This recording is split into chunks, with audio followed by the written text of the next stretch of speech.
So hello and good evening everyone, कैसे हैं आप सभी लोग। उम्मीद करता हूँ आप सभी लोग बहुत अच्छे से होंगे, आपकी पढ़ाई अच्छे से चल रही होगी। मैं चित्रांश दादीश आप सभी का हार्दिक स्वागत, हार्दिक अभिनंदन करता हूँ आज के इस कक्षा में।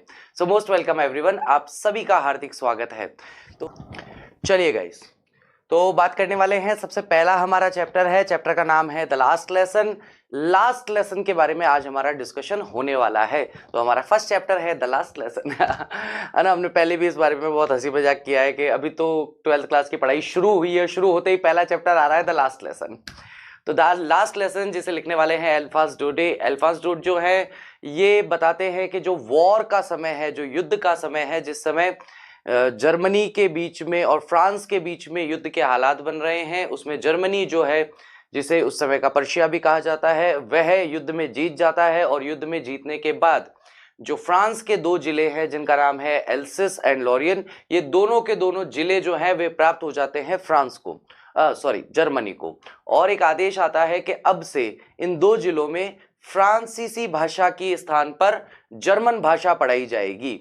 तो ऐसा जब आदेश निकलता है या ये आदेश जब लोगों तक पहुंचता है, तब वहां पर एक छोटा सा बच्चा फ्रेंच और उसके टीचर एम हेमिल के जीवन में किस तरह का परिवर्तन आता है उसके बारे में ये चैप्टर है। तो इस चैप्टर के अंदर हम देखते हैं कि फ्रेंच जो है, जो कि एक छोटा सा बच्चा है, वह सुबह सुबह अपने घर से निकलता है बिल्कुल अनमनासा होता हुआ कि आज मुझे स्कूल नहीं जाना है, स्कूल जाने का मन नहीं है ना। जैसे तैसे वह निकलता है और निकलने के बाद में वह सोचता है पहले कि मैं आज स्कूल नहीं जाता हूँ, मैं खेतों की तरफ चला जाता हूँ, एंजॉय करूंगा, वहां पर जो पर्शियन सोल्जर्स जो युद्धाभ्यास कर रहे हैं उन्हें देखूंगा, पक्षियों की चहचहाहट सुनूंगा और सार नामक जो नदी है वहां चला जाऊंगा। ऐसा वह विचार करता है, ऐसा वह सोचता है। लेकिन फिर अचानक से उसके मन में आता है कि नहीं नहीं यार, स्कूल जाना चाहिए, और वह दौड़ते हुए स्कूल की तरफ जाने के लिए तैयार होता है। जब वह दौड़ रहा होता है अपने स्कूल की तरफ, तभी वह अपने उस गांव के मुख्य चौराहे पर पहुंचता है, जहां पर एक बुलेटिन बोर्ड लगा होता है जिस पर युद्ध की सारी खबरें, सारी ताजा खबरें उस बुलेटिन बोर्ड पे ही आती हैं। तो ऐसा मन में विचार करके कि आज भी कोई ना कोई महत्वपूर्ण खबर आई होगी, तो सब लोग खड़े होकर के खबर पढ़ रहे हैं, वह वहां से और आगे दौड़ता है। तो पीछे से एक जो लोहार होता है और उसका अप्रेंटिस होता है, वह उसे आवाज देके कहते हैं कि इतना तेजी से मत दौड़ो, अभी तुम्हारे स्कूल पहुंचने में बहुत देर है। तो जैसे तैसे वह स्कूल तक पहुंचता है। स्कूल के बाहर जाकर के महसूस करता है कि आज विद्यालय का वातावरण बहुत ही असहज है। असहज यानी कि थोड़ा सा शांत है। सामान्यतः विद्यालय में जिस तरह के बच्चों के शोर की आवाजें आ रही होती है, आज उस तरह की आवाजें यहाँ पर नहीं आ रही है। आज इस तरह की आवाजें नहीं है, बहुत शांति है, जैसे संडे मॉर्निंग का टाइम हो। वह जैसे तैसे डरता डरता अपने टीचर के सामने जाता है और उसे लगता है कि बहुत ज्यादा डांट पड़ने वाली है आज तो। लेकिन जब वह अपने टीचर के सामने जाता है तो उसके टीचर उसे बड़े प्यार से, एम हेमिल जो है, बड़े उसे प्यार से कहते हैं कि आ जाओ लिटिल फ्रेंड्स, हम तुम्हारे बिना ही क्लास शुरू करने वाले थे। ऐसा करके वह बैठता है। जब वो थोड़ी इसकी सांस में सांस आती है, थोड़ा रिलैक्स होता है, आसपास देखता है कि सारे बच्चे बहुत गंभीर होकर के बैठे हैं। पीछे वाली जो बेंचेस है वहां पर गांव के बड़े बूढ़े बुजुर्ग लोग जो है वह बैठे हैं। और मिस्टर एम हेमिल जो है, उन्होंने ऐसे कपड़े पहन रखे हैं जो वह या तो प्राइज गिविंग डे पे पहनते हैं या फिर जब भी कोई कार्यक्रम होता है, विशेष कार्यक्रम पर वह ऐसे कपड़े पहनते हैं। तभी एम हेमिल खड़े होते हैं और बताते हैं कि आज मेरा फ्रांसीसी भाषा का आखिरी लेसन होने वाला है, क्योंकि कल से नया टीचर आ जाएगा जो जर्मन भाषा पढ़ाएगा। फिर वहां पर अलग अलग विषयों को पढ़ाया जाता है और अंत में जब वे फ्रांसीसी भाषा के महत्व को सबको बता रहे होते हैं, तभी दोपहर के 12 बजे का समय हो जाता है, विद्यालय समाप्त करने का समय होता है। और वे विवे ला फ्रांस लिखते हैं बोर्ड पे बड़ा बड़ा, जिसका मतलब है फ्रांस की जय हो। और उनका सर जो है वह एक बोझ से, कि जिस जगह उन्होंने 40 साल सेवा दी है वहां से अब उन्हें जाना होगा, इस बोझ से उनका सर झुक जाता है और वे सभी को क्लास के डिसमिस होने का इशारा कर देते हैं। ठीक है गाइस, तो चलिए बात करते हैं, है ना, हमारे क्वेश्चन आंसर्स के बारे में। सबसे पहले एमसीक्यूज है, आप लोग आंसर देंगे। क्वेश्चन नंबर 1 पे 1 का आंसर देंगे, who is the author of the last lesson. तो ऑथर कौन है, लेखक कौन है इस चैप्टर के, फटाफट से आंसर देंगे क्वेश्चन नंबर डाल के।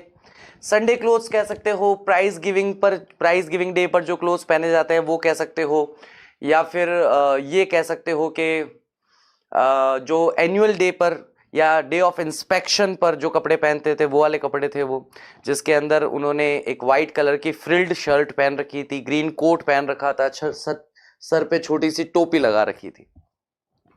चलिए, तो करेक्ट आंसर है फर्स्ट आपका अल्फांस डोडे। फिर है Alphonse Daudet was from which country, कौन से देश के थे? तो बेसिकली फ्रांस के ही थे, क्योंकि फ्रांस के ही वे निवासी हैं और फ्रांस के बारे में ही वे लिख रहे हैं। The story the last lesson highlights which human tendency, tendency किसको कहते हैं? किसी मनोभाव को कहते हैं, मनोदशा को।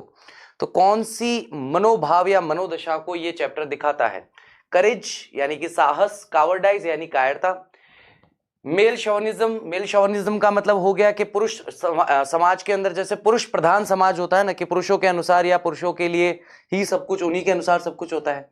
और प्रोक्रास्टिनेशन, प्रोक्रास्टिनेशन का मतलब होता है भविष्यवाणी, आगे क्या होगा क्या नहीं होगा उसके बारे में पहले ही बता देना। So the correct answer is procrastination. Procrastination का मतलब होता है, एक तरह से आप कह सकते हो भविष्य कथन या भविष्यवाणी। प्यारा शब्द है प्रोक्रास्टिनेशन। ये चैप्टर जो है भविष्यवाणी के बारे में है, कि जो मिस्टर MML है वे बताते हैं कि भविष्य में क्या कुछ होगा। यानी कि वे ये बताते हैं कि जब तक आप अपनी सभ्यता, अपनी संस्कृति, अपनी भाषा पर अगर पकड़ बनाए रखोगे, अगर आपके हाथ में आपकी भाषा होगी, तो कभी भी कोई भी दूसरा देश लंबे समय तक आप पर शासन नहीं कर सकता। जब मैंने चैप्टर बताया था, चैप्टर समझाया था, तो इस बात को मैंने बहुत अच्छी तरीके से एक्सप्लेन किया था कि जब तक, देखो, कोई भी देश के लोग 2 पीढ़ी के बाद भूल जाते हैं कि हम कौन थे, है ना। जैसे हमारी पिछली पीढ़ी को याद था, क्योंकि उनकी पिछली पीढ़ी ने स्वतंत्रता संग्राम देखा था, इसलिए हमारे से पिछली पीढ़ी, तो हमारी पिछली वाली पीढ़ी यानी हमारे माता पिता वाली जो पीढ़ी है वो उस चीज से बहुत ज्यादा जुड़ी हुई थी। लेकिन हम उस चीज से इतना ज्यादा जुड़े हुए नहीं है। क्यों? क्योंकि हमने प्रत्यक्ष या अप्रत्यक्ष रूप से उसे देखा नहीं है ना। मतलब हमने उसे देखा नहीं है, उसके बारे में केवल कहानियां सुनी है। तो ये होता है, ये एक जर्नली जो सामाजिक परिवर्तन है, सामाजिक परिवर्तन इसी तरीके से होता है। किसी दूसरे देश ने अगर आपके ऊपर कब्जा कर लिया है, तो आप अगर अपने देश की स्वायत्तता बनाए रखना चाहते हैं, तो आपको किस किस चीज पर पकड़ रखनी चाहिए? अपने खान पान पर, अपने पहनावे पर, अपनी भाषा पर, अपनी संस्कृति पर, अपनी रीति रिवाज पर, अपनी परंपराओं पर।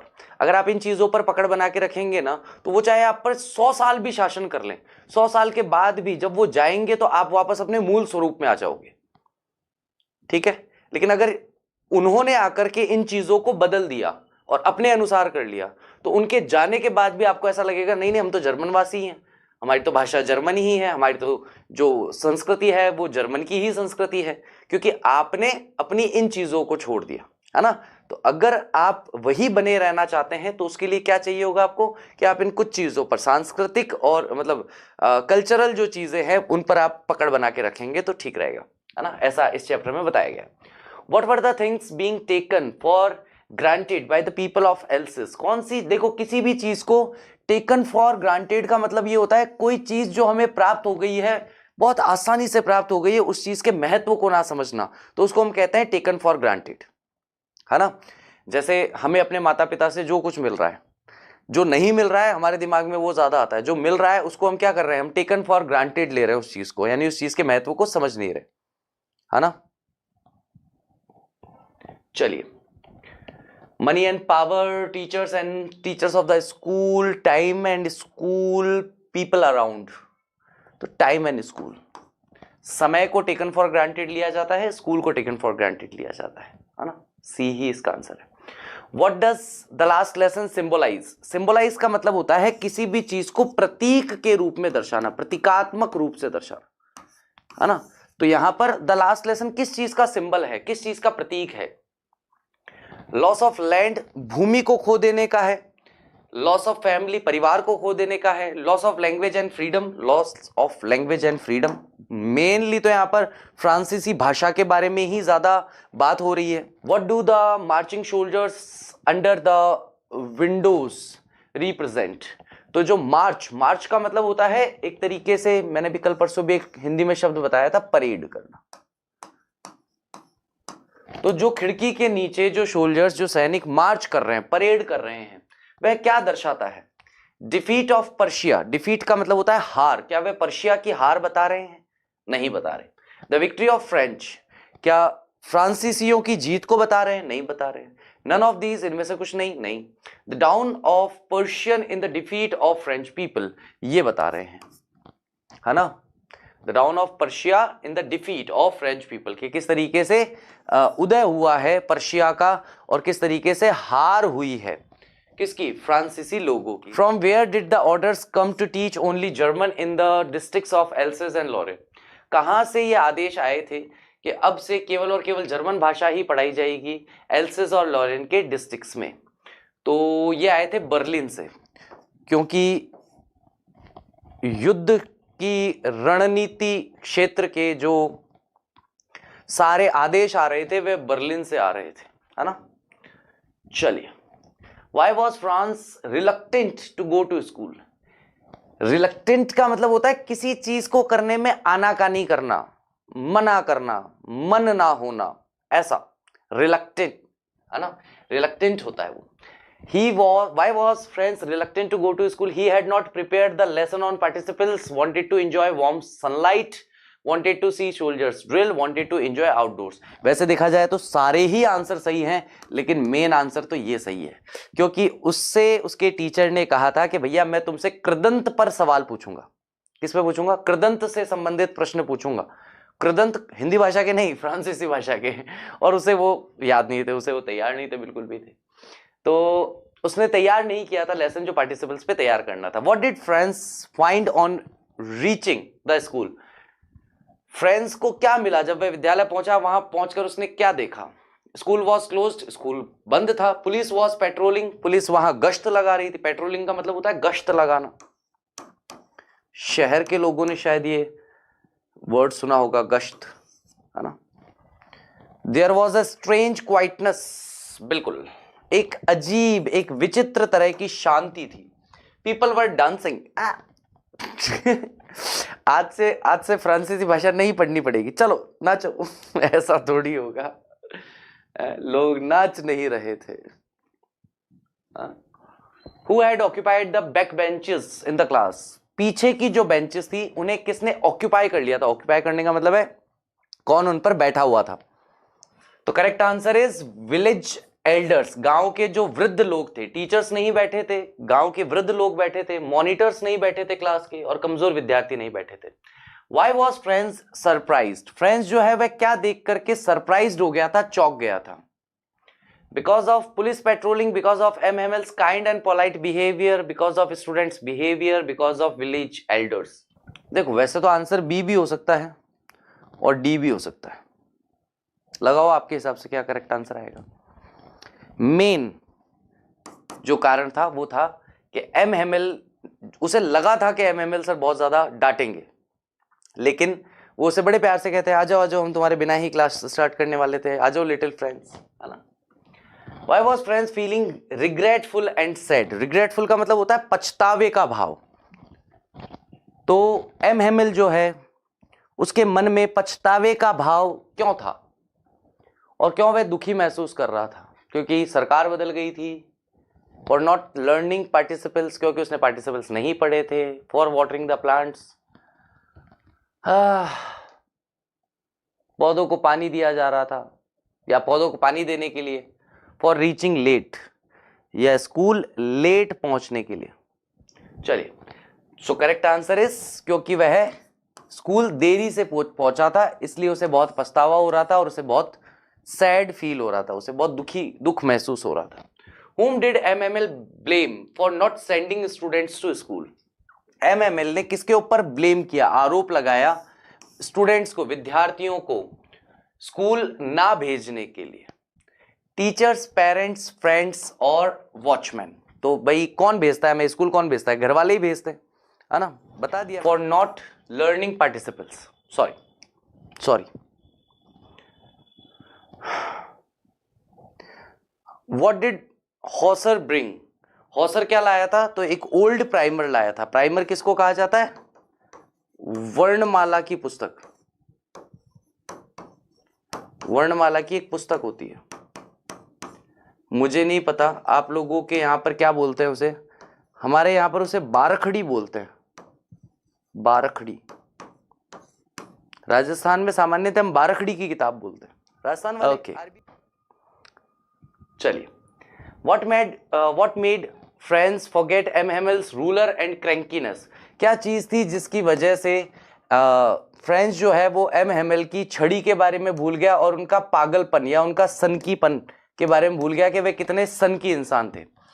Police patrolling, bustle of the street, strange quietness, the thought of his going away. चलिए correct answer the thought of his going away. यह विचार के उसके शिक्षक अब हमेशा के लिए चले जाएंगे, इसकी वजह से वह उनकी छड़ी और उनकी सन की बिहेवियर की वजह के बारे में भूल गया था। अब हम बात करने वाले हैं एग्जाम ओरिएंटेड या एग्जाम से रिलेटेड मोस्ट इंपॉर्टेंट क्वेश्चंस के बारे में। कौन से ऐसे क्वेश्चंस हैं जिनका एग्जाम में दिखने की सर्वाधिक संभावना बनती है, उनके बारे में हम बात करने वाले हैं। ठीक है, one most important short answer type questions with answers. What was the mood in the classroom when M Hamel gave his last French lesson. कक्षा का मूड कैसा था? मूड के लिए हिंदी में एक शब्द आ जाता है मनोदशा। कक्षा में जितने लोग बैठे थे उनकी मनोदशा, उनकी मन की दशा कैसी थी जब एम हेमेल ने अपना लास्ट फ्रेंच लेसन दिया। When M. Hamel was giving his last French lesson, the mood in the class was solemn and sombre. Solomon का मतलब होता है एकांत, अकेलापन महसूस करना, और सोम्ब्रे का मतलब होता है दुख महसूस करना। When he announced that this was their last French lesson, everyone present in the classroom suddenly developed patriotic feelings for their native language and genuinely regretted ignoring their mother tongue. तो जब उन्होंने ये अनाउंस किया, जब उन्होंने ये घोषणा की कि आज का जो लेसन होने वाला है वो उनका लास्ट फ्रेंच लेसन होने वाला है, सभी लोगों का जो कि प्रेजेंट किया गया है क्लासरूम में, सडनली अचानक से जो आज होने वाला है क्लास में लास्ट फ्रेंच लेसन होने वाला है, तो अचानक से उनके मन में पैट्रियोटिक फीलिंग आ गई। पैट्रियोटिक फीलिंग का मतलब होता है देशभक्ति का भाव जग गया। फॉर देयर नेटिव लैंग्वेज, उनकी मूल भाषा के लिए। नेटिव लैंग्वेज यानी कि उनकी नेटिव लैंग्वेज कौन सी थी? तो फ्रांसीसी ही तो थी उनकी मूल भाषा। तो फ्रांसीसी भाषा के लिए उनके मन में, नेटिव लैंग्वेज के लिए बहुत ज्यादा पैट्रियोटिक का मतलब है देशभक्ति का भाव जो है जागृत हो गया। एंड जेन्युइनली, और वास्तविकता में, सच्चाई में। जेन्युइन का मतलब क्या होता है? वास्तविक या सच्चा। रिग्रेटेड, उन्हें पछतावा होने लगा। इग्नोरिंग देयर मदर टंग, कि वे अपनी मदर टंग को, वे अपनी मातृभाषा को इग्नोर कर रहे थे, उसके लिए उन्हें पछतावा हुआ। What had the narrator counted on to enter the school unnoticed? तो देखो, काउंटेड ऑन का मतलब होता है किसी चीज पर निर्भर होना, है ना। तो जब वह स्कूल में एंटर होना चाह रहा था फ्रेंड्स, और फ्रेंड्स चाह रहा था कि भाई मैं स्कूल में एंटर हो जाऊं और कोई मुझे देखे नहीं, पता नहीं चले किसी को, मैं चुपचाप जाके चुपचाप अपनी सीट पे टक करके बैठ जाऊं, मस्त काम हो जाए। ना टीचर देखे, आंखें देखा ना गडक बसे, ना टीचर देखेगा, ना डांटेगा, ना मारेगा, ना पीटेगा, ना कुछ नहीं होगा। राजस्थानी में क्या कहते हैं? आंखें देखा ना गडक बसे, ना आंखों से देखेगा, ना कुत्ता भौं भौं करेगा। तो इसका मतलब क्या हो गया? इसका मतलब ये हो गया काउंटेड ऑन होना, किसी चीज पर निर्भर होना। और निर्भर किस चीज के लिए? कि बिना किसी के नोटिस में आए मैं क्लास में चला जाऊं। The narrator Franz had counted on the hustle and bustle that was usual when the school began in order to enter there unnoticed. तो वह पूरी तरीके से निर्भर था। किस चीज पर निर्भर था? कि जो हसल बसल होता है, हसल बसल का मतलब क्या है? हसल बसल का मतलब हो गया शोर। जो शोरगुल होता है, शोरगुल लिख लो, चलो शोरगुल। जो शोरगुल होता है विद्यालय में सुबह सुबह के समय, जो कि यूजुअल है, वहां के हिसाब से सामान्य है, रोज ही होता है। व्हेन द स्कूल बिगिन, जब स्कूल शुरू होता है, in order to enter there unnoticed, ताकि वह वहां पर प्रवेश कर सके, अपनी जगह पर जाकर बैठ सके अननोटिस, बिना किसी के ध्यान में आए। He had thought he could depend on the commotion. Commotion का मतलब फिर शोर हो गया।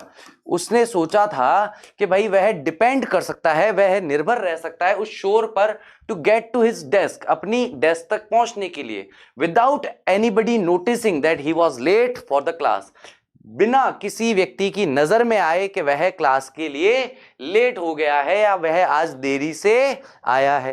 This is your last French lesson, ये आपका आखिरी फ्रांसीसी भाषा का पार्ट है। How did Franz react to this declaration of M Hamel? Declaration का मतलब होता है घोषणा, है ना।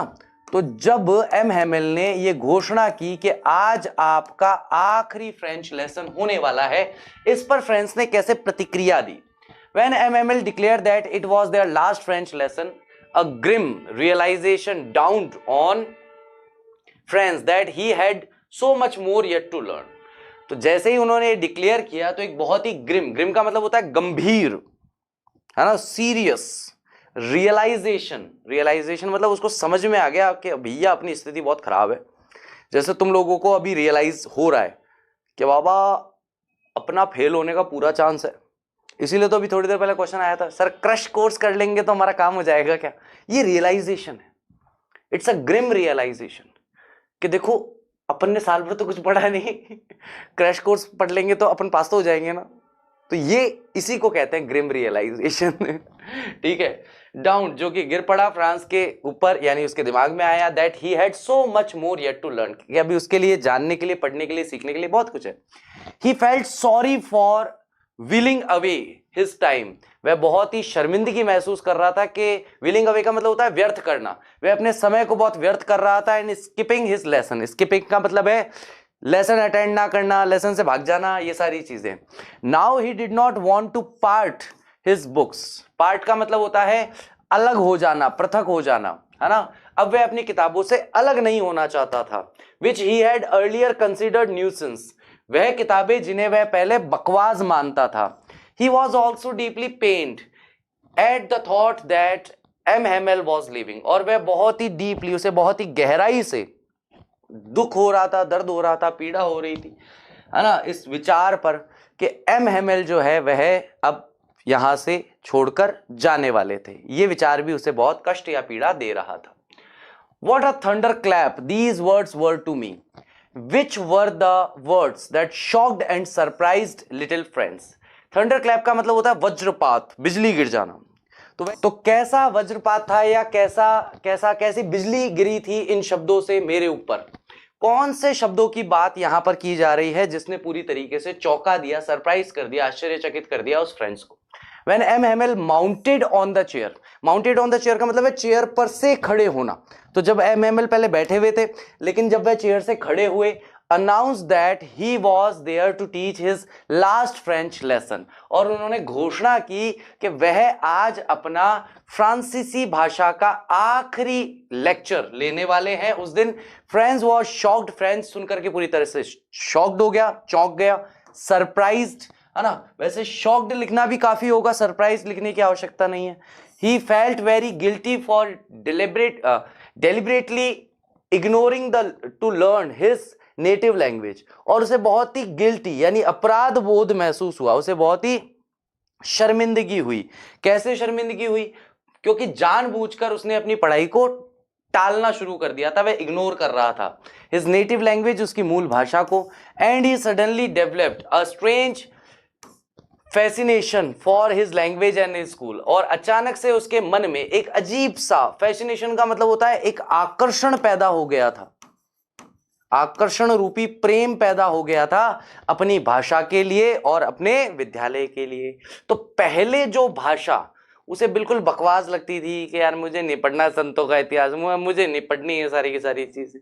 मुझे भी क्या है कि 8th क्लास तक मेरा फेवरेट सब्जेक्ट था संस्कृत। मुझे ऐसा लगता था वाह देव भाषा है संस्कृत, क्या शानदार लैंग्वेज है संस्कृत।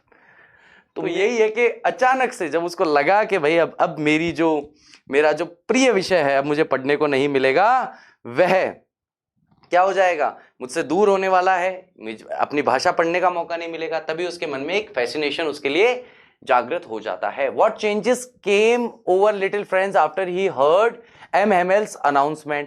कौन से परिवर्तन देखने को मिलते हैं M. Hamel में जब उसने कौन से परिवर्तन देखने को मिलते हैं फ्रेंड्स में जब उसने M. Hamel की घोषणा को सुना? When M. Hamel announced that this was to be their last French lesson, a grim realization dawned on friends. बात कर चुके हैं that he could hardly, ये यहां से थोड़ा सा अलग हो गया हमारा आंसर, कि वह मुश्किल से ही लिख सकता है अपनी भाषा को। Now he was being deprived, deprived का मतलब होता है किसी चीज से वंचित होना, और अब वह वंचित हो गया था ऑफ द अपॉर्चुनिटी, इस अपॉर्चुनिटी से, इस अवसर से, टू लर्न इट, इस भाषा को पढ़ने से।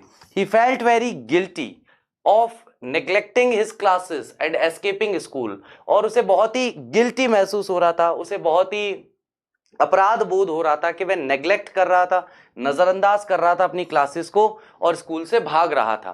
The thought of losing his teacher, ये जो विचार था अपने शिक्षक को खो देने का, MML ऑल्सो पेन्ड हिम, MML जो उसके टीचर हैं उसको खो देने का जो विचार था, ये विचार था कि भाई अब MML सर हमें छोड़ के चले जाएंगे, ये भी उसे बहुत ज्यादा कष्ट या पीड़ा दे रहा था। What was tempting friends to keep away from school that morning? कौन सी चीज है जो टेम्प्ट कर रही थी, जो बहुत ही ज्यादा लालच पैदा कर रही थी फ्रेंड्स के मन में कि वह उस सुबह स्कूल ना जाए, स्कूल से बाहर ही अपना टाइम जो है वो स्पेंड करे। Franz was very late for school that morning, उस समय सबसे पहली बात फ्रेंड्स बहुत ज्यादा लेट हो गया था स्कूल के लिए निकलने के लिए। तो पहले तो जब लेट हो गया तभी उसके मन का भाव खत्म हो गया कि यार नहीं जाना है स्कूल, छोड़ दो। MML was to question the students on participles, और MML ने कहा था कि वह स्टूडेंट से क्वेश्चन पूछेंगे पार्टिसिपल्स के बारे में, कृदंतों के बारे में। And friends knew nothing and feared a scolding, और फ्रेंड्स को इसके बारे में कुछ नहीं पता था, पार्टिसिपल्स उसने तैयार नहीं किए थे और उसे डर लग रहा था स्कॉल्डिंग का, उसे डर लग रहा था कि उसे डांटा जाएगा। द ब्राइट वेदर, बाहर का मौसम बड़ा अच्छा था, वुड्स जंगल था, फील्ड्स खेत थे, चिर्पिंग ऑफ बर्ड्स, पक्षियों की चहचहाहट थी, है ना। Tempted him to spend the day outdoors, जो उसे ललचा रहे थे कि वह दिन वह घर से बाहर ही बिताए। तो ये सारी चीजें उसके मन में लालच पैदा कर रही थी। तो सबसे पहला कारण तो था भय, दो कारण से भय या दो कारण से डर था। घर से निकलने में पहले ही लेट हो गया, पहला डर ये। दूसरा, टीचर ने कहा था पार्टिसिपल्स पूछूंगा, तो पार्टिसिपल्स उसे याद नहीं थे, दूसरा डर ये था। तो सबसे मेन कारण तो उसका डर है। फिर उसको लगता है कि यार अगर स्कूल नहीं जाऊंगा तो क्या करूंगा। फिर आती है ललचाने वाली चीज है। दो अलग भाव है यहाँ पे, ध्यान रखना, एक डर का भाव है, दूसरा ललचाने का भाव है, लालच, टेम्पटेशन है। टेम्पटेशन क्या है कि जहां पर बहुत ज्यादा ठंड पड़ती हो जिन देशों में, वहां पर अगर अच्छी धूप निकलती है तो उनको लगता है आज बाहर धूप में बैठते हैं, जंगल की तरफ घूम लेंगे, पक्षियों की चहचहाहट कर लेंगे, फील्ड की तरफ चले जाएंगे, वहां पर देख लेंगे पर्शियन सोल्जर जो है वो ड्रिल कर रहे हैं, उनको देखेंगे, टाइम पास कर लेंगे और क्या है ना। लेकिन मेन कारण आप क्या लिखोगे, वही लिखोगे। What was unusual about MML's dress and behavior on the day of his last French lesson? क्या असामान्य था MML के कपड़ों के बारे में और उनके व्यवहार के बारे में जो आखिरी दिन था उनके लास्ट फ्रेंच लेसन का। On the day of his last French lesson, MML was unexpectedly kind. जो आखिरी दिन था उनके लास्ट फ्रेंच लेसन का, MML का, वो अनअनुमानित तरीके से दयापूर्ण था। He had put on his beautiful green coat. उन्होंने अपना सुंदर सा हरे रंग का कोट पहना था। फ्रिल्ड शर्ट, उन्होंने झालरदार शर्ट पहन रखी थी। फ्रिल्ड को कहते ही झालरदार है, क्या कहें। एम्ब्रॉयडेड ब्लैक सिल्क कैप, और काले रंग के सिल्क की कैप। एम्ब्रॉयडेड का मतलब है जिस पर कशीदाकारी की गई हो, ऐसे रेशम की एक छोटी सी टोपी उन्होंने पहनी थी। दैट ही नॉर्मली वोर ओनली ऑन इंस्पेक्शन और प्राइज डेज। वे कपड़े जो सामान्यतः वे या तो निरीक्षण वाले दिन पहनते हैं या पुरस्कार वितरण वाले दिन पहनते हैं। In his last lesson he explains everything with unusual patience, और अपने लास्ट लेसन पे वे सारी चीजों को एक असामान्य धैर्य के साथ समझा रहे थे, है ना। As if he wants to teach them everything he was ever learn in their last French lesson. ऐसा लग रहा था, ऐसा महसूस हो रहा था जैसे MML चाह रहे हैं कि वह सभी कुछ जो कुछ उन्हें आता है, जो कुछ उन्होंने जाना है, पढ़ा है, समझा है, सीखा है, वो एक ही लेसन में सब कुछ सिखा दें। ठीक है, ये यहां पर करेक्ट आंसर है। Why had the bulletin board become a center of attention during the last 2 years? पिछले 2 वर्षों से जो बुलेटिन बोर्ड है, जो जहां पर समाचार पत्र इत्यादि को चिपकाया जाता है, वह केंद्र क्यों बन गया था, वह ध्यान का केंद्र क्यों बन गया था पिछले 2 सालों से। Bulletin board had become a center of attention because of the last 2 years all the bad news had come from there. क्योंकि पिछले 2 सालों में जितनी बुरी खबरें आनी थी सारी वहीं से आती थी। It was the source of all bad news. ये सारी बुरी खबरों का माध्यम था। The lost battles, जो युद्ध हार गए वे, the draft प्रारूप आगे से जो ये 2 जिले हैं कैसे काम करेंगे, कैसे चलेंगे। The orders of commanding officers, और जो कमांडिंग ऑफिसर्स थे जिनके अनुसार सब कुछ चल रहा है, उनके आदेश भी यहीं से देखने को मिलते थे या यहीं से आते थे। इसलिए कह सकते हो कि जितनी बुरी खबरें हैं वे सारी बुलेटिन बोर्ड से ही आती थी। What was friends expected to be prepared with for the school that day? तो क्या चाहा गया था, क्या अनुमानित था कि फ्रेंड्स किस चीज के लिए तैयार होगा स्कूल के लिए उस दिन। Franz has started very late for school that morning, उस सुबह फ्रेंड्स जो है बहुत देरी से स्कूल गया। He feared facing the class teacher, उसे डर लग रहा था अपने क्लास टीचर का सामना करने में, MML का, because he was expected to be prepared with his grammar lesson on participles, क्योंकि उससे अनुमान लगाया गया था या उससे ये चाहा गया था कि उसे अपने ग्रामर के पार्ट को तैयार करना है पार्टिसिपल्स के बारे में। And he did not know even the first word about them, और उसे उसके बारे में एक शब्द भी पता नहीं था। सो ही फियर्ड अ स्कॉल्डिंग, इसलिए उसे डर लग रहा था कि उसकी डांट पड़ेगी, उसे डांट पड़ने का डर लग रहा था। What had been put up on the bulletin board? Bulletin board पर क्या समाचार आया था? A notice had been put up on the bulletin board informing the people about the order from Berlin. एक नोटिस लगाया गया था उस बुलेटिन बोर्ड पर जो लोगों को यह बता रहा था कि बर्लिन से एक ऑर्डर आया है which declared that only German was to be taught in the schools of Alsace and Lorraine, जिसमें एक घोषणा की गई थी कि केवल जर्मन भाषा ही पढ़ाई जाएगी जो विद्यालय हैं एल्सिस और लॉरेन के उसमें। They had also been informed that the new German teacher was coming on the following day. Following day का मतलब हो गया था नेक्स्ट डे, ठीक है। तो उन्हें यह भी बताया गया, उन्हें यह भी जानकारी दी गई, इन्फॉर्म किया गया कि नया जो जर्मन भाषा का शिक्षक है वह अगले दिन आने वाला था, ठीक है। चलिए, तो कुल मिलाकर के 10 क्वेश्चन ऐसे थे जो आपके चैप्टर्स के सारे इंपॉर्टेंट पार्ट्स को कवर करते हैं। इन क्वेश्चन को किस तरीके से लिखा गया? इस तरीके से लिखा गया कि अगर बिल्कुल 2 नंबर का क्वेश्चन आए तो भी आप आंसर दे पाए, 4 नंबर तक का क्वेश्चन भी अगर आ जाए ना, 3 से 4 नंबर तक का क्वेश्चन भी अगर आ जाए तो आप इस आंसर का इस्तेमाल कर सकते हैं। क्वेश्चन की लैंग्वेज थोड़ी सी बदल सकती है, जिस तरीके से यहां क्वेश्चन लिखा गया है, जिस तरीके से एग्जाम में क्वेश्चन आएगा, उसकी भाषा में थोड़ा अंतर आपको देखने को मिल सकता है। कंटेंट नहीं बदलेगा, कंटेंट नहीं बदलेगा मतलब क्या, प्रश्न जो पूछा गया है उत्तर नहीं बदलेगा, प्रश्न की भाषा बदल सकती है। लेकिन अगर फर्स्ट चैप्टर में से, आपके पहले चैप्टर में से अगर कोई क्वेश्चन बनता है तो वो इन्हीं में से कोई ना कोई आंसर आपको वहां पे काम में लेना होगा, इसलिए इसको आप अच्छी तरीके से तैयार करेंगे। नेक्स्ट हम बात करने वाले हैं लॉस्ट स्प्रिंग। कि लॉस्ट स्प्रिंग जो हमारा चैप्टर है, उनकी लेखिका का नाम क्या है? थोड़ा सा हिंट देता हूं, उनकी लेखिका कौन है?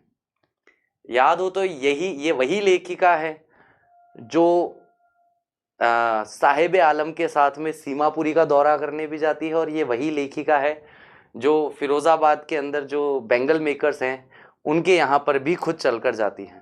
चलिए, तो पहली कहानी के बारे में बात कर रहे हैं। पहली कहानी के कई बार मुझे कचरे के ढेर में 1 रुपए का सिक्का मिल जाता है, यानी कि हम बात करने वाले हैं साहिब आलम की कहानी के बारे में। तो साहिब आलम जो है एक छोटा सा बच्चा है जो सुबह सुबह अपने कंधे पर एक छोटा सा कट्टा रखता है, एक बोरा रखता है, उसके अंदर दिन भर कचरा बीनता है।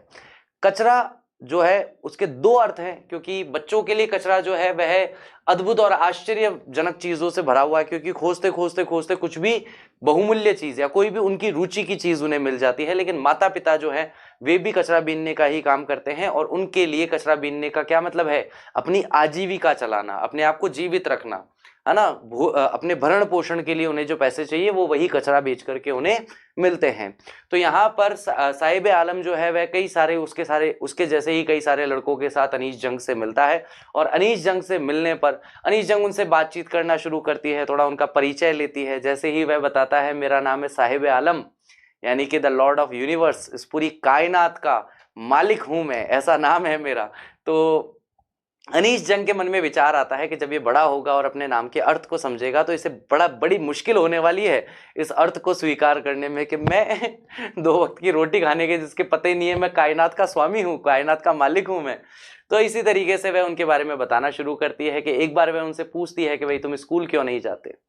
तो वे कहते हैं कि भाई स्कूल हमारे घर के आसपास है नहीं, जब बना देंगे तो चले जाएंगे। तो अनीस जंग कहती है कि अच्छा, मैं अगर स्कूल चालू करूंगी तो तुम लोग आओगे?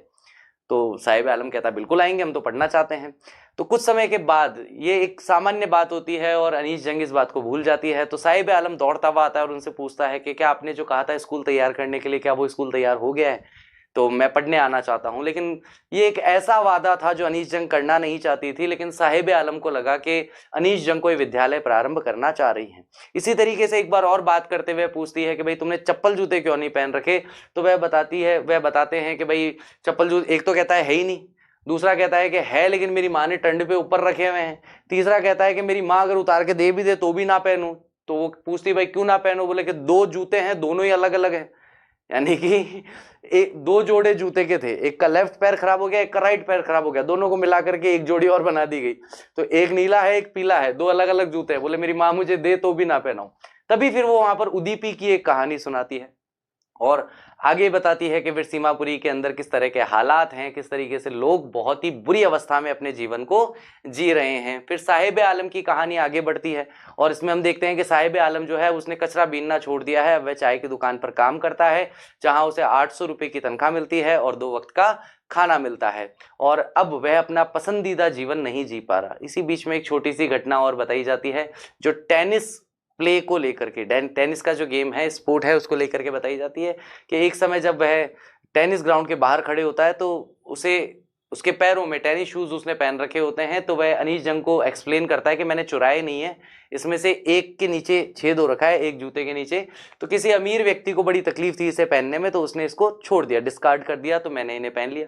चौकीदार बहुत अच्छा है, कभी कभी मुझे अंदर खेलने जाने देता है। तो यहाँ पर भी उसकी गरीबी का मजाक उड़ाया जाता है। मतलब अनीश जंग जिस तरीके से कहती है वो यही कहती है कि ये वह खेल देख रहा है जो खेल इसकी पहुंच से बहुत ज्यादा बाहर है ना। तो इस तरीके का एक्सप्लेनेशन यहाँ पर इस चैप्टर में हमें देखने को मिलता है। सेकंड जो इसका चैप्टर है, वह सेकंड चैप्टर जो है वह है I want to drive a bus, I want to drive a car, sorry, कि मैं एक मोटर मैकेनिक बनना चाहता हूँ। तो ये मुकेश की कहानी है। मुकेश जिसका जन्म एक ऐसे परिवार में हुआ है जो चूड़ियां बनाने वालों का परिवार है, यानी कि ग्लास ब्लोइंग इंडस्ट्री के अंदर उनकी फैमिली सालों से लगी हुई है। और क्योंकि एक चूड़ियां बनाने वालों का एक परिवार है तो यहाँ के जो लोग हैं फिरोजाबाद के, उनको लगता है कि अगर भगवान को हमें राजा ही बनाना होता तो राजा के घर में पैदा करता, तो हमें अगर ऐसे घर में पैदा किया है जहाँ चूड़ियां बनाने का ही काम होता है तो कम से कम हमें ये स्वीकार कर लेना चाहिए कि यही हमारा नसीब है, यही हमारा भाग्य है, इसके अलावा इससे बाहर हम कुछ भी नहीं कर सकते। तो मुकेश जो है वह अनीश जंग को अपने घर ले जा रहा है। रास्ते का विवरण करते हुए वह बताती हैं कि बहुत पतली पतली गलियां हैं जिसके अंदर नालियां कचरे से जाम हो चुकी हैं फिरोजाबाद की, और एक घर के अंदर वह जाते हैं जो आधा बना हुआ और आधा टूटा हुआ घर है, आधा पक्का और आधा छप्पर से ढका हुआ घर है। वहां पर वह उसकी भाभी से मिलती है जो पतली दुबली सी एक युवा महिला है और 3 पुरुषों का घर में ध्यान रखती हैं और वही खाना वगैरह बनाने का काम कर रही है। उनकी आंखों में आंसू हैं, आंसू रो नहीं रही है क्योंकि वह चूल्हा जला रही है खाना पकाने के लिए, उसके धुएं से उसकी आंखें जो है उसमें आंसू आ गए हैं। वहीं पर वे बैठते हैं, बातचीत करते हैं कि भाई देखो मैं इतना ही अपने बच्चों के लिए कर पाया, एक घर ही बना पाया, ये मुकेश के पिताजी बताते हैं। और बताते हुए कहते हैं कि इस तरह से बताते हैं जैसे उन्होंने कुछ ऐसा अचीव कर लिया हो जो फिरोजाबाद में अधिकांश लोग जो हैं अचीव नहीं कर पाए, प्राप्त नहीं कर पाए अपने जीवन में, वो उतना वे कर पाए थे। तो वे कहते हैं कि भाई मुझे ग्लास वेल्डिंग ही आती थी, वही मैंने सिखा दिया। उसके बाद में गरीबी के कुचक्र के बारे में बात होती है कि कैसे यहाँ के युवा लोग जो हैं वे साहूकारों के, सूदखोरों के, पुलिस वालों के, ब्यूरोक्रेट्स के चक्कर में एक कुचक्र में फंसे हुए हैं, अपने आप को संगठित नहीं कर सकते। अगर वे अपने आप को संगठित करने का प्रयास करें तो पुलिस वाले उन्हें मारेंगे, पीटेंगे और उन्हें जेल में घसीट कर बंद कर देंगे। एक ये कुचक्र की अवस्था में देखने को मिलती है। साथ ही साथ एक युवा लड़की जो कि चूड़ियों को जोड़ने का, शोल्डिंग करने का काम कर रही होती है, उसकी कहानी भी देखने को मिलती है। उसे देख करके अनीश जंग के मन में विचार आता है कि जो चूड़ियां बनाने में ये सहायता कर रही है, क्या इसे इस चूड़ियों के महत्व के बारे में पता है, कैसे इसे सुहाग की निशानी माना जाता है। एक दिन इसके सर पे भी लाल दुपट्टा पहना दिया जाएगा, इसके हाथों में मेहंदी लगा दी जाएगी और इसकी कलाइयों में चूड़ियां पहना दी जाएगी। वह उस तरह का विचार करती हैं। उसके अलावा एक चर्चा और होती है कि किस प्रकार से ये जो ग्लास ब्लोइंग इंडस्ट्री है फिरोजाबाद की, वह किस तरीके से कई बच्चों के भविष्य को खराब कर रही है, क्योंकि बच्चे बहुत कम उम्र में ही अंधेरे कोठरियों में, अंधेरी छोटे छोटे कमरों में जिनमें बहुत ज्यादा अंधकार है, वहां बैठ करके कांच में ही काम करते हैं, और समय के साथ युवा होने से पहले ही उनकी आंखें खराब हो जाती है, वे अंधे हो जाते हैं, क्योंकि ग्लास को जब पॉलिश किया जाता है उससे जो डस्ट निकलती है, उससे जो धूल के कण के बराबर जो कांच के टुकड़े होते हैं वे आंखों में जाकर के नुकसान पहुंचाते हैं। इन बच्चों की आंखें जो है वह ज्यादा अभ्यस्त हो गई है अंधेरे में काम करने के लिए, अब वे उजाले में बहुत अच्छे से देख नहीं पाते हैं। तो इस तरीके के दोनों कहानियां हैं जो लॉस्ट स्प्रिंग के नाम से, वसंत जो है वह वर्ष का सबसे खुशनुमा समय होता है। फरवरी मार्च वाला जो समय है ना, फरवरी मार्च अप्रैल वाला जो समय है वसंत का माह कहलाता है ना। तो वसंत जो है बहुत ही एक खुशनुमा समय है, और बचपन का समय जो है वह भी वसंत की तरह है, एक बहुत ही खुशनुमा समय होता है ना। जैसे आप लोग 10th के स्टूडेंट, आप लोग जिस चीज में आनंद लेना चाहते हो उस चीज में आनंद ले लेते हो, जब गंभीर होना चाहते हो गंभीर हो जाते हो, जब मजे करने का मन होता है मजे कर लेते हो, कोई बहुत ज्यादा जिम्मेदारियां नहीं है। तो एक अच्छा समय है जो वसंत का समय है या बचपन का समय है। लेकिन आपका जैसा जीवन है, हर बच्चे का जीवन वैसा नहीं होता। कुछ बच्चों का जीवन मुकेश की तरह और कुछ बच्चों का जीवन साहिब आलम की तरह भी होता है। तो मुकेश लास्ट में यही कहता है कि भाई मैं तो मोटर मैकेनिक ही बनूंगा। तो वो कहती है कि अच्छा तुम्हारे यहाँ तो एरोप्लेन भी उड़ते हैं, एरोप्लेन भी उड़ाओगे? बोले नहीं। बोले तुम्हारे तो मोटर मैकेनिक का सीखने के लिए तुम्हें बहुत दूर जाना पड़ेगा। बोले मैं पैदल चला जाऊंगा। यानी कि उसके डिटर्मिनेशन को, उसके कि कितना डिटरमाइंड है वो, कितना ज्यादा कृत संकल्प है, दृढ़ संकल्प है वो। तो ऐसा वह उसका जांचने की कोशिश करती है कि इसका संकल्प कठोर है कि नहीं है, मतलब मजबूत है कि नहीं है। तो वह बताता रहता है, जवाब देता रहता है कि नहीं नहीं मैं तो जाऊंगा और सीखूंगा और करूंगा। ऐसा ठीक है। चलिए फटाफट से एमसीक्यूज हैं, लगाइए आंसर्स। चलिए स्टार्ट पुटिंग आंसर्स, स्टार्ट करो भाई, स्टार्ट करो। द सिमिली, बताया था पोएट्री के टाइम में सिमिली क्या होती है। निकम्मो मेरे से पूछना मत, मैं कान के नीचे मारूंगा, ध्यान रखना। Dream looms like a mirage amidst the dust of streets, क्या बात है, बहुत प्यारा सेंटेंस, बहुत ही प्यारा sentence. Indicates that his dream was illusory and indistinct, a reality yet seemed distant, hanging in dusty air, lost in the sea of dust.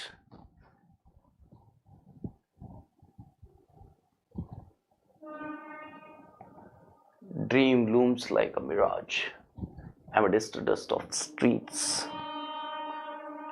Reality है लेकिन देखने में ऐसा लगता है कि बहुत दूर की बात है। रियलिटी तो है, वैसे इल्यूजरी और इनडिस्टिंक्ट भी हो सकता है इसका, पर ठीक है reality. I will learn to drive a car, he answers looking straight into my eyes. This sentence highlights Mukesh was. अच्छा इसमें और भी थे, वो रह गए। चलो इस क्वेश्चन को देखो। Which of the following statement is not true with reference to the extract? इनमें से कौन सा वाक्य सत्य नहीं है? वो तो करना ही है अंशु, वो तो करना ही है।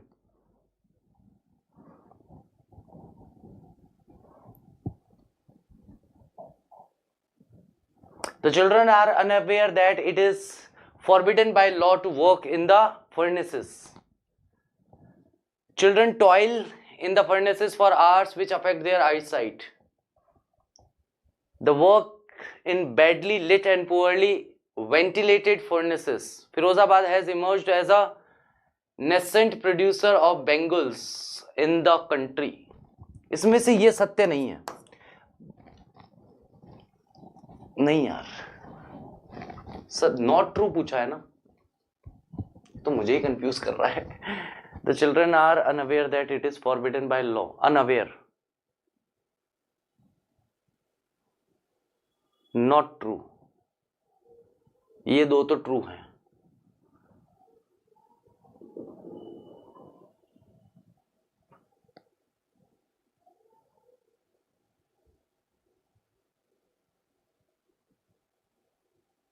Not true. Unaware that it is forbidden by law to. हाँ तो बच्चे तो अनअवेयर ही हैं, नॉट ट्रू कैसे हुआ? ये तो ट्रू ही है। It is not emerged, it is, it has emerge नहीं होगा। Firozabad is a nascent producer of bangles in the country. Every other family in Firozabad is engaged in making bangles indicates, इसका क्या, ये क्या बताता है? जब कहा गया कि भाई हर दूसरा परिवार जो है फिरोजाबाद में वह लगा हुआ है चूड़ियां बनाने में, इसका क्या तात्पर्य है? Majority of the population in Firozabad is involved in bangle making. Bangle making is the most loved occupation in Firozabad. The entire population of Firozabad is involved in bangle making. Bangle making is the only industry that flourishes in Firozabad. Majority of people, ज़्यादातर लोग जो हैं फिरोजाबाद के वे किस में सम्मिलित हैं? Bangle making में हैं. She still has bangles on her wrist but no light in her eyes. ये तो वही है दादी अम्मा जो ये कहती हैं कि एक शेर भर आटा भी जिंदगी भर नहीं खाया, मतलब लाइफ में एक बार भी उसने भरपेट खाना नहीं खाया. दिस इम्प्लाइज दैट, ये क्या दर्शाता है? तो she is a married women who has lost her grace and beauty. नहीं, she is a married women who has lost her eyesight. उसका पति का आईसाइट चला गया था. She is married but had lost her charm in the eyes. Though she is married her yet her eyes are devoid of happiness. वह शादीशुदा तो है लेकिन वो डिवॉइड है. डिवॉइड का मतलब परे होना, दूर होना, ऐसा. लिटरेरी डिवाइस, हिंदी में जिन्हें अलंकार कहते हैं अंग्रेजी में उसे लिटरेरी डिवाइस कहते हैं. He has a roof over his head. The tone of the author is, उसके सर पर छत है. इसमें ऑथर का जो टोन है वो कैसी है? एम्पैथिक है, सिंपैथिक है, पेसिमिस्टिक है या ऑप्टिमिस्टिक है? ये बेसिकली ऑप्टिमिस्टिक टोन है, आशावादी कि यार चलो और कुछ हो नहीं हो, उसके कम से कम सर पे एक छत तो है ना, ऐसा. एम्पैथिक का मतलब होता है संवेदना. सिंपैथिक का मतलब होता है, इसका मतलब भी एक तरीके से हिंदी में तो संवेदना ही होगा. पेसिमिस्टिक का मतलब होता है निराशावादी और ऑप्टिमिस्टिक का मतलब होता है आशावादी होना. ठीक है? नहीं बेटा, ये किसी पासबुक में नहीं है. Choose the best term best matches with the statement the young man echo the lament of their elders. Doubtfulness, reiteration, acceptance, reflection. तो यहां पर एक्सेप्टेंस है. एक्सेप्टेंस का मतलब है जो माता पिता को जो विलाप करते हुए देख करके बच्चे बड़े हुए हैं, वही विलाप वे बिना किसी चुनौती के स्वीकार कर लेते हैं और वे भी वैसा ही विलाप करना शुरू कर देते हैं. Years of mind-numbing toil have killed the initiative and the ability to dream. This shows the drudgery of the work has destroyed their willingness to improve their lot. Okay, their lot. The daily grind has stolen the dreams of the bangle makers and made them dull. The bangle makers have been working so hard that there's no time to dream. The bangle makers are exhausted, yet they are enterprising and have dreams. The daily grind has stolen the dreams of the bangle makers and made them dull. रोजमर्रा की जरूरतों को पूरा करने के लिए जैसा जीवन वे जी रहे हैं, उन्होंने उनके सारे सपनों को मार डाला है. But promises like mine abound in every corner of his bleak world, suggest that there is a scarcity of people promising things for betterment. There's no dearth of promises which remain unfulfilled. Okay, promises made live up to expectations. Promises are often fulfilled. There are scarcity of people promising things for betterment and no dearth of promises which remain unfulfilled. Promises made live up to expectations.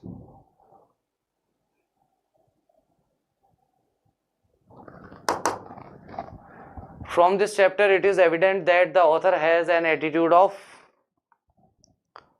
empathy है उसके मन में, sympathy तो नहीं है. That is why they left looking for gold in the big city. Here gold indicates, gold का मतलब क्या है? Means of survival, अपने आप को जीवित रखने के संसाधन. Choose the statement is not true about the rag pickers. rag picker के बारे में कौन सा वाक्य सत्य नहीं है?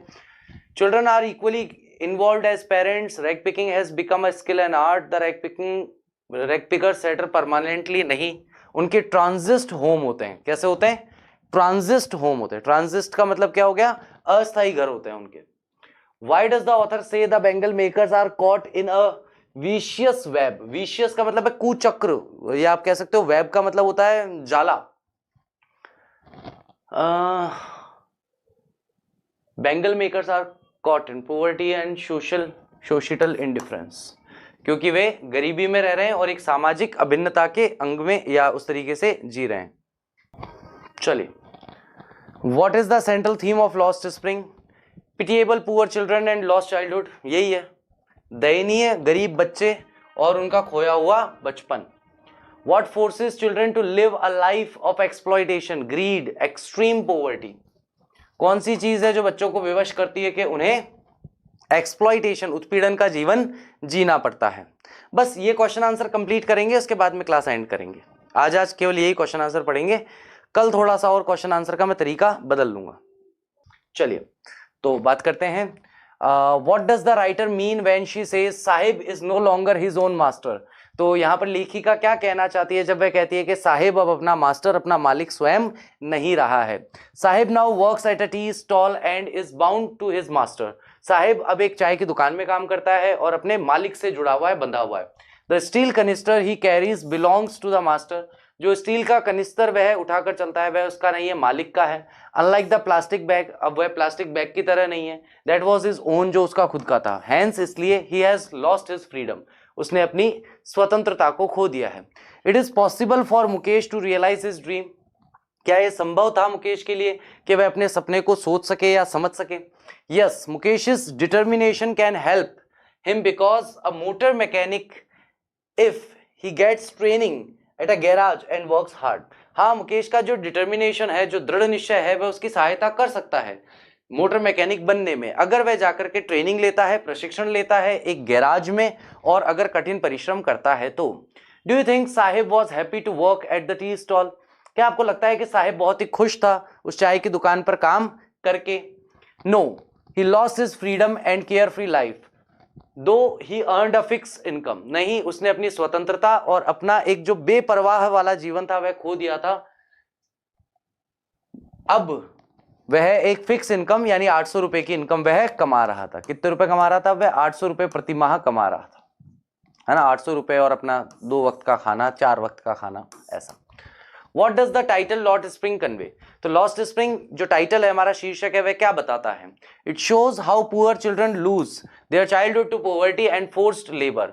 ये दिखाता है कि कैसे गरीब बच्चे जो हैं वह अपने बचपन को खो देते हैं गरीबी में, और विवश किया जाता है उन्हें लेबर करने के लिए, विवशता में उन्हें मेहनत मजदूरी का काम करना पड़ता है। Why are bangle makers caught in a vicious web, है ना। ऐसा क्यों है कि चूड़ियां बनाने वाले जो हैं वह एक कुचक्र में फंसे हुए हैं। They are trapped in poverty, वे गरीबी में फंसे हुए हैं। एक्सप्लॉयटेशन, उत्पीड़न में, जहां उनको प्रताड़ित किया जाता है। ग्रीड, लालच में। इनजस्टिस, अन्याय में। अनेबल टू ऑर्गेनाइज देमसेल्फ, वे अपने आप को ऑर्गेनाइज नहीं कर पा रहे हैं, व्यवस्थित नहीं कर पा रहे हैं। Who is Mukesh, what is his dream? Mukesh कौन है और उसका सपना क्या है? Mukesh is a child of labourer in Firozabad who dreams of becoming a motor mechanic. Mukesh जो है वह एक बच्चा है जो लेबरर का काम करता है, लेबर का काम करता है फिरोजाबाद में, जो कि सपना देखता है एक मोटर मैकेनिक बनने का। Is Sahib happy working at the tea stall, why or why not? क्या साहिब खुश है टी स्टॉल पे काम करके? अगर है तो क्यों है, नहीं है तो क्यों नहीं है? नो, नहीं है, because he is bound by his master, क्योंकि उसे बाउंड किया गया है, उसको बांधा गया है, जोड़ा गया है उसके मास्टर से, यानी उसके मास्टर के बंधन में है, वो मालिक के बंधन में है। बर्डन्ड बाय रेस्पॉन्सिबिलिटी, और उस पर जिम्मेदारियों का बोझ डाल दिया गया है। Y could bangle makers not form cooperatives? ऐसा क्यों है कि बैंगल बनाने वाले कोऑपरेटिव नहीं बना सकते? कोऑपरेटिव का मतलब हो गया जो एक सहयोगात्मक समूह होता है, वो नहीं बना सकते। दे वर ट्रैप्ड बाय साहूकार्स, मिडिलमैन, पुलिस एंड पॉलिटिशियन। उन्हें फंसाया गया है, उनको फंसा के रखा गया है, ट्रैप किया गया है साहूकारों के द्वारा, मिडिलमैन दलालों के द्वारा, पुलिस के द्वारा और राजनेताओं के द्वारा। Mention 2 problem faced by bangle makers.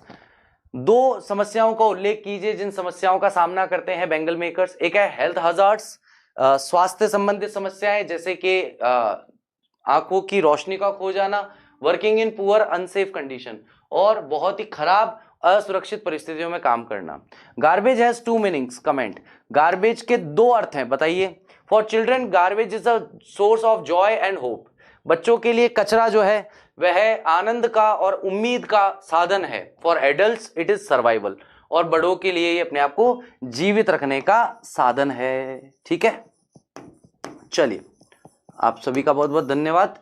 सबसे पहले जिसने अभी तक लाइक नहीं किया है वीडियो को लाइक कर दो, अपने फ्रेंड्स के साथ शेयर नहीं किया है तो शेयर कर दो, और कोई ऐसा महान अभी तक बैठा हो जिसने अभी तक सब्सक्राइब ही नहीं किया है चैनल को तो फटाफट से सब्सक्राइब कर दो। आप लोगों को 2 कमेंट्स करने हैं। पहला कमेंट आपको करना है आज का अनुभव, आज का आपका अनुभव कैसा रहा, और अब इसका जो सेकंड पार्ट आएगा उसमें आप अगर मुझसे कुछ चाहते हैं तो आप उसका क्या कर सकते हैं, आप मुझे उसकी राय दे सकते हैं। आप मुझे राय दे सकते हैं सेकंड लेक्चर में आपको क्या चाहिए, सलाह दे सकते हैं, सुझाव दे सकते हैं, है ना। अभी तो इस बुक का सेकंड पार्ट ही आएगा, इसलिए मैं आपसे टॉपिक अभी इसने आज वाले लेक्चर के कमेंट बॉक्स में नहीं पूछ सकता। अभी जस्ट 2 मिनट में आपका कमेंट बॉक्स ओपन हो जाएगा, प्लीज़ ये काम आप कर दीजिए, और उसके बाद में फिर हम कल या परसों में ही हम वापस मिलेंगे और इसका बचा हुआ जो चैप्टर्स का पार्ट है उसे हम लोग अच्छे से देखेंगे, कंप्लीट करेंगे। उम्मीद करता हूँ आज का लेक्चर अच्छी तरीके से समझ में आया होगा, आपने अच्छे से एंजॉय किया होगा। Thank you very much. I will see you in my next lecture. Till then take care of yourself. Bye bye. I will see you soon. Bye. Take care.